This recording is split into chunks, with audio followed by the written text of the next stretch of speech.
За өнөөдөр бүгдээрээ үгийн баялгаа нэмэгдүүлье. За бидний хувьд бол эргэн санах, эргэн харах гэдэг утгыг гаргахад дийлэн хүмүүс remember гэдэг үйл үгийг ашигладаг. За тэгвэл бидэрт өөр боломж байна.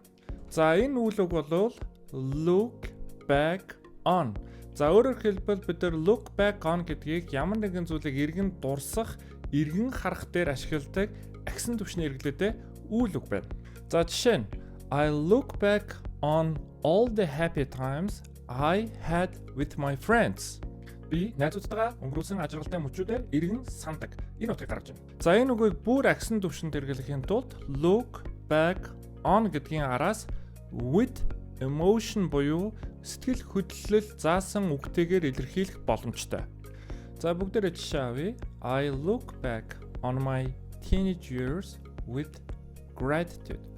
За тэгвэл би өсвөр насаа талархан эргэн дурсдаг гэсэн утгыг гаргаж байна.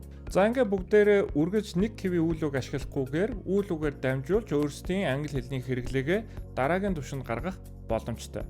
За ингээд хамтдаа суралцъя.